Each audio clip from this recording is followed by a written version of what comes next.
तो आज हम शुरू करने वाले हैं उपग्रहों की गति चैप्टर। ठीक है, हमने गुरुत्वाकर्षण कंप्लीट कर लिया है। उसके बाद हमारे पास है एक अगला चैप्टर उपग्रहों की गति, उसी इकाई का एक पोर्शन है। ठीक है, उसको आज हमको क्या करना है, कवर करना है। इसमें सबसे पहला जो दिया गया है वो किसके बारे में दिया गया है, पलायन वेग के बारे में। ठीक है, तो पलायन का मतलब क्या होता है, किसी एक स्थान से दूसरे स्थान चले जाना। ठीक है, जैसे आपको जैसे पक्षियों के बारे में बोला जाता है कि पक्षियां अब यहाँ नहीं रहती, पलायन कर गई। या कई बार ये इंसानों के लिए भी लागू होता है, जैसे मजदूरों के लिए जो गांव छोड़कर शहर चले जाते हैं तो उनको क्या बोला जा रहा है कि मजदूरों का पलायन हो रहा है या लोगों का पलायन हो रहा है। तो पलायन शब्द का अर्थ बेसिकली क्या होता है, पलायन शब्द का अर्थ है एक स्थान से दूसरे स्थान चले जाना। ठीक है, अब यहाँ पर जो पलायन वेग की बात किया गया है इस चैप्टर में, वो इसके लिए किया गया है कि हम क्या जानते हैं कि क्या रहता है, कोई भी एक पिंड है तो उसका अपना एक क्षेत्र रहता है जिसको हम क्या कहते हैं, गुरुत्वाकर्षण क्षेत्र कहते हैं। और गुरुत्वाकर्षण क्षेत्र के बाहर कोई भी पिंड क्या कर सकता है, बल नहीं लगा सकता है। ठीक है, कोई भी पिंड कहाँ तक बल लगा सकता है, केवल गुरुत्वाकर्षण क्षेत्र तक बल लगा सकता है, उसके बाहर वो बल नहीं लगा सकता। तो जब हम किसी वस्तु को क्या करते हैं, एक वेग से फेंकते हैं। ठीक है, और वो पृथ्वी के गुरुत्वाकर्षण क्षेत्र को क्या कर जाता है, पार कर जाता है, तो उसी वेग को क्या कहा जाता है, पलायन वेग कहा जाता है। ठीक है, क्या बता रहा हूँ कि जब भी हम क्या करते हैं, किसी भी एक पिंड को ऐसे फेंकते हैं कि वो पृथ्वी के जो गुरुत्वाकर्षण क्षेत्र है उसको क्या कर जाता है, पार कर जाता है, तब उस वेग को क्या कहा जाता है, तब उस न्यूनतम वेग को कहा जाता है पलायन वेग। क्लियर है। ठीक है, तो अगर हमको पलायन वेग का परिभाषा लिखना है तो कैसे लिखेंगे, देखो पलायन वेग का परिभाषा कैसे लिखा जाता है, पलायन वेग वह न्यूनतम वेग है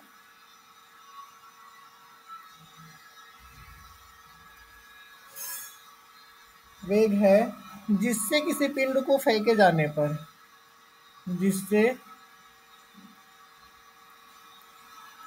किसी पिंड को फेंके जाने पर, जिससे किसी पिंड को फेंके जाने पर वह पृथ्वी के गुरुत्वाकर्षण क्षेत्र को, वह पृथ्वी के गुरुत्वाकर्षण क्षेत्र को पार कर जाता है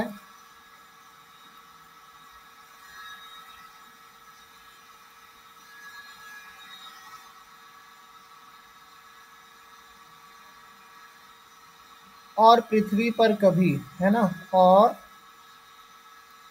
पृथ्वी पर कभी वापस नहीं लौटता, पृथ्वी पर कभी वापस नहीं लौटता।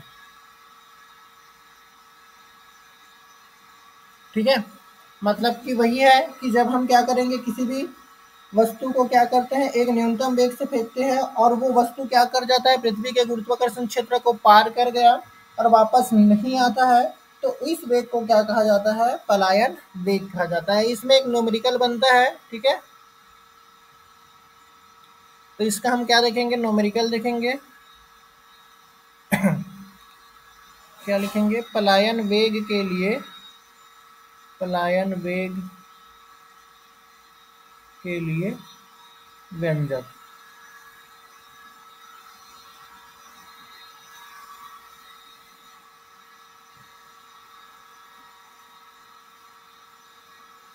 ठीक है,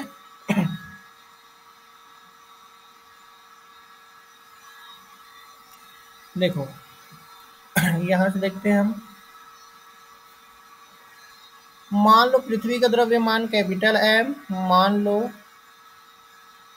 पृथ्वी का द्रव्यमान, मान लो पृथ्वी का द्रव्यमान कैपिटल एम तथा त्रिज्या स्मॉल आर है, तथा त्रिज्या स्मॉल आर है। पृथ्वी की सतह पर, पृथ्वी की सतह पर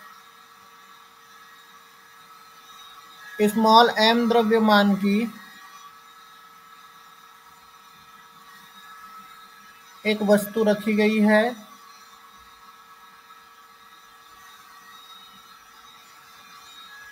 रखी गई है तब पिंड की स्थितिज ऊर्जा, तब पिंड की स्थितिज ऊर्जा क्या निकलता है? स्थितिज ऊर्जा बराबर हमने निकाला है -G(m)m/r, ये निकलता है।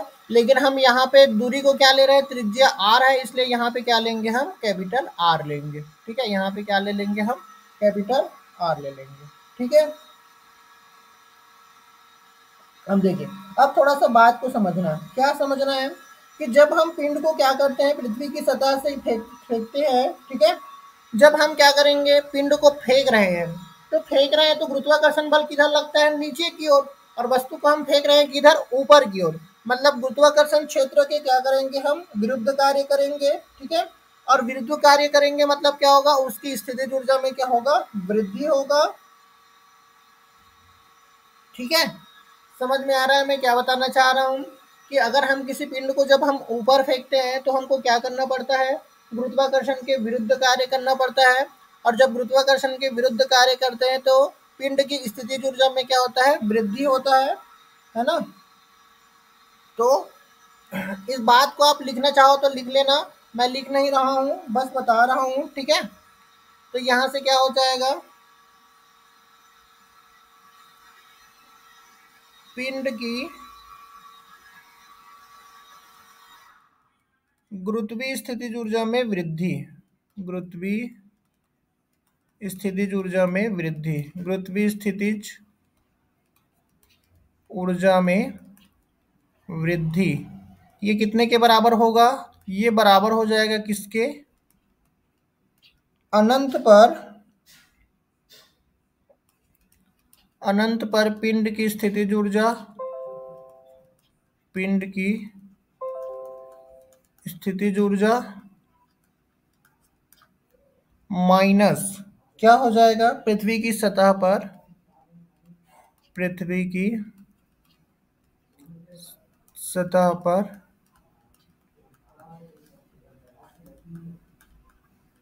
स्थितिज ऊर्जा।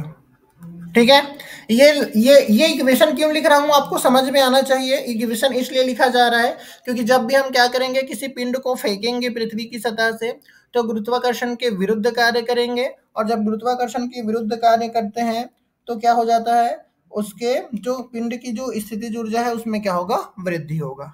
ठीक है, इसलिए ये इक्वेशन आया है। अब स्थितिज ऊर्जा में वृद्धि मतलब कि अंतर को हम डेल यू से दर्शाते हैं। अनंत पर देखो, अनंत पर जो गुरुत्वीय स्थितिज ऊर्जा होता है वो शून्य होता है।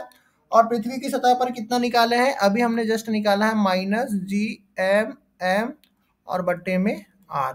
ठीक है, ये m है ना, यहाँ से क्या हो जाएगा? माइनस और माइनस क्या हो जाएगा? प्लस हो जाएगा। तो क्या बचेगा? G(m)m और बट्टे में r आएगा। ठीक है, याद रख लेना। यहाँ पे मैं लिख देता हूं, चूंकि अनंत पर पिंड की स्थितिज ऊर्जा, अनंत पर पिंड की स्थितिज ऊर्जा शून्य होती है।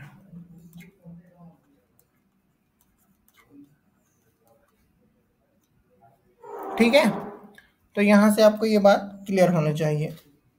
अब देखो, यदि पिंड का पलायन वेग, यदि पिंड का पलायन वेग वी हो तो, वी हो तो उसकी प्रारंभिक गतिज ऊर्जा, उसकी प्रारंभिक गतिज ऊर्जा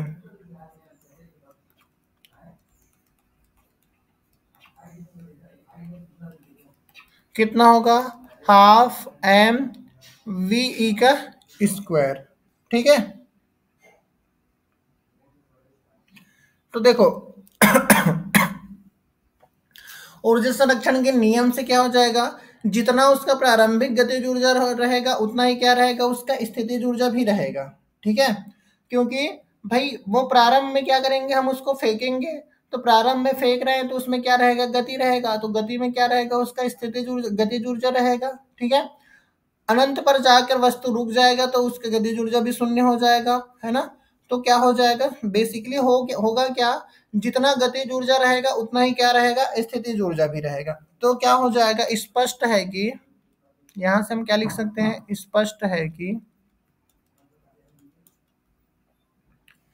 पिंड की जो स्थितिज ऊर्जा है, पिंड की स्थितिज ऊर्जा में वृद्धि, स्थितिज ऊर्जा में वृद्धि, ये कितने के बराबर होगा,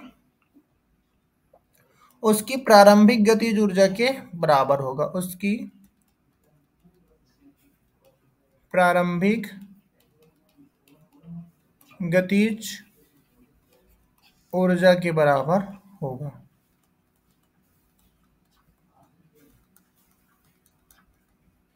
इसका मतलब क्या है, जो हाफ एम वी ई का स्क्वायर है इसको हम बराबर लिख सकते हैं किसके, जी एम एम बट्टे आर के, ठीक है। अब यहां से देखो, स्मॉल एम से स्मॉल एम कैंसिल हो जाएगा, दो को इधर भेज दोगे तो क्या आएगा, वी का स्क्वायर हो जाएगा तो इधर आ जाएगा 2gm बट्टे आर, ये आएगा। स्क्वायर को इधर ट्रांसफर करो तो क्या आ जाएगा, V is equal to root over 2gm बट्टे आर। तो ये भी एक व्यंजक है। अब इसको हमको क्या करते जाना है, मॉडिफाई करते जाना है, ठीक है। जब मॉडिफाई करते जाएंगे तो क्या मिलेगा हमको, देखो, किंतु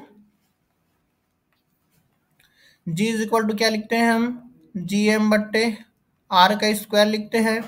इसको थोड़ा सा लिखेंगे तो क्या लिख सकते हैं, इसको हम ऐसे जी आर लिख सकते हैं और इधर हो जाएगा जी एम बट्टे आर। यहाँ पे 2 आर था नीचे में, एक आर को मैंने इधर ट्रांसफर कर दिया तो यहाँ पे एक आर बचा, एक आर इधर चला गया, मतलब जी एम बट्टे आर, यहाँ पे देखो जी एम बट्टे आर की जगह इसको मान लेता हूँ समीकरण 1, समीकरण 1 से जी एम बट्टे आर की जगह पे क्या लिख सकते हैं हम, जी आर लिख सकते हैं, मतलब वी इज इक्वल टू क्या हो जाएगा, रूट ओवर 2gr हो जाएगा, ठीक है। तो इसको मान लेते हैं समीकरण 2।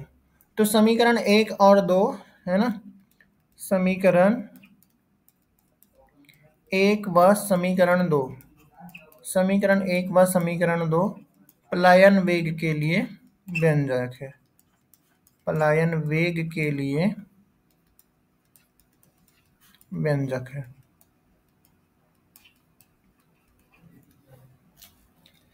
ठीक है। तो इतनी बातें आपको क्या करना है, याद रखना है।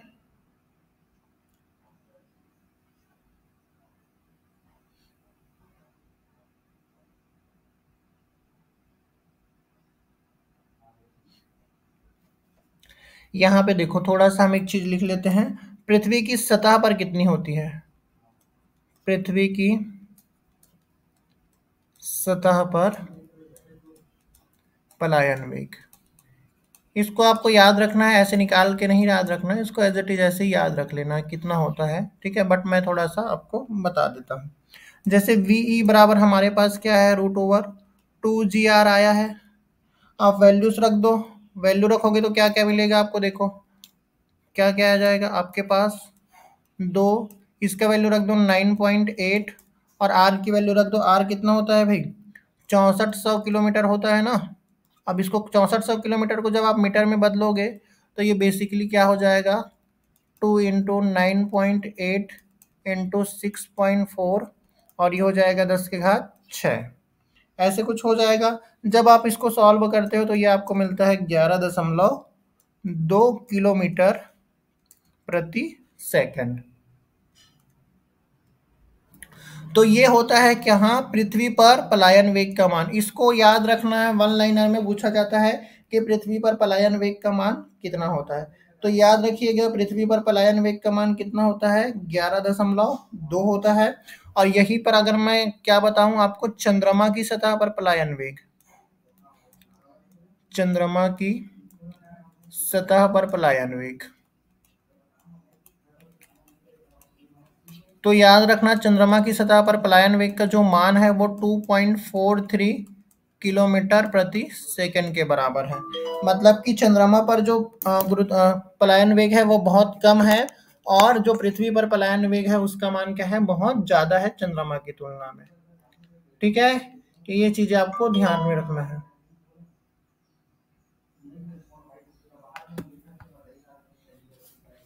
क्लियर है इतनी बातें? पलायन वेग का व्यंजक समझ में आया, हमने क्यों बराबर किया है वो थोड़ा सा आप सबको समझना है। गुरुत्वीय स्थितिज ऊर्जा में वृद्धि कॉन्सेप्ट इक्वेशन कैसे बना उसको आपको समझना है। ठीक है, क्लियर है क्या? हम्म